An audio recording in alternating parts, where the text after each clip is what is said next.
พยากรณ์อากาศประจำวันอังคารวันที่24กุมภาพันธ์2026สภาพอากาศนี้ยังคงได้รับอิทธิพลจากความกดดันอากาศร้อนที่มีกำลังอ่อนปกคลุมทั่วทุกภาคสมทบกับกระแสลมตะวันตกพัดปกคลุมสภาพอากาศโดยรวมในแม่นอากาศร้อนในตอนกลางวันและอากาศเย็นในตอนเช้าโดยเฉพาะเขตภูดอยฝุ่น PM 2.5 นี้ยังต้องเฝ้าระวังมาเบิ่งทางภาคเหนือนี่อากาศเย็นในตอนเช้าและร้อนในตอนบ่ายอุณหภูมิต่ำสุดที่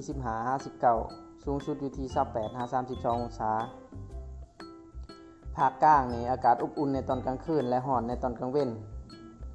อุณหภูมิต่ำสุดอยู่ที่ 20-23 องศาสูงสุดอยู่ที่ 31-34 องศาแขวงไสสมบูรณ์นี่อากาศเทียบเท่ากับภาคเหนือ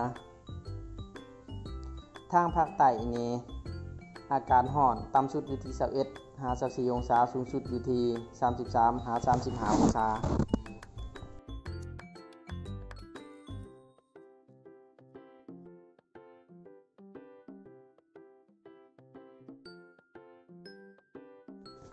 มาเบิ่งฝนนี่ฝนจะเริ่มตกอยู่ช่วงบ่ายหาดึกอยู่ภาคกลางบางเขตของภาคเหนือแล้วก็บางเขตของภาคใต้เป็นต้นแมนนครหลวงวิจันทร์ไสสมบูรณ์บางเขตของเสียงขวางบางเขตของหัวพันบริคำไส้คำมวนและก็ตกตามเหลียบชายแดนลาวเวียดนามนี้แต่แขวงสวรรณเขตจนหอดแขวงอัตตปือและก็ตกอยู่แขวงพงสาลีและก็แขวงหลวงน้ำท่าตกในระดับค่อยๆตกในตอนเที่ยงคืนมาเบิ่งฝุ่น PM 2.5 นี้ได้กระจายตัวเกือบทั่วประเทศ